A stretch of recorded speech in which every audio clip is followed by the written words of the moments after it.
From this lecture, we are ready to take some big steps towards building our WordPress website. So the very first one is installation of plugin and theme, which we are going to cover in this lecture.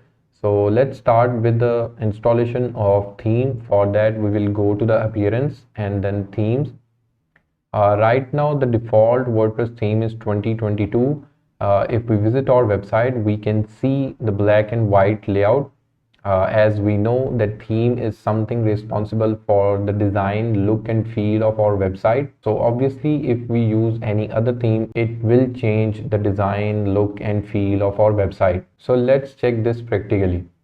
We will again go back to our WordPress dashboard and click on add new for adding a new theme, which we are going to use in this course. So its name is Astra. Here it is. We will simply click on install now. It will take few seconds to install, and after installation we will click on activate.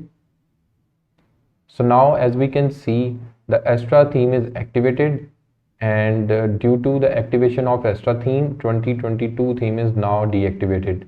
So now if we refresh our website, we can see a clear difference between the appearance of 2022 theme and Astra theme. So these steps prove that the design, look and feel of our WordPress website depends on theme. Now we will go back to our WordPress dashboard and install the plugin. For that, we will go to the plugins and click on add new and search for starter. Here it is, starter template Elementor WordPress Beaver Builder templates. This plugin is specifically for Astra theme. We are going to use this because we want to use some pre-made resources as well, which will help beginners a lot to start building their website. So we will simply click on install now and click on activate. So we just successfully installed and activated both theme as well as plugin.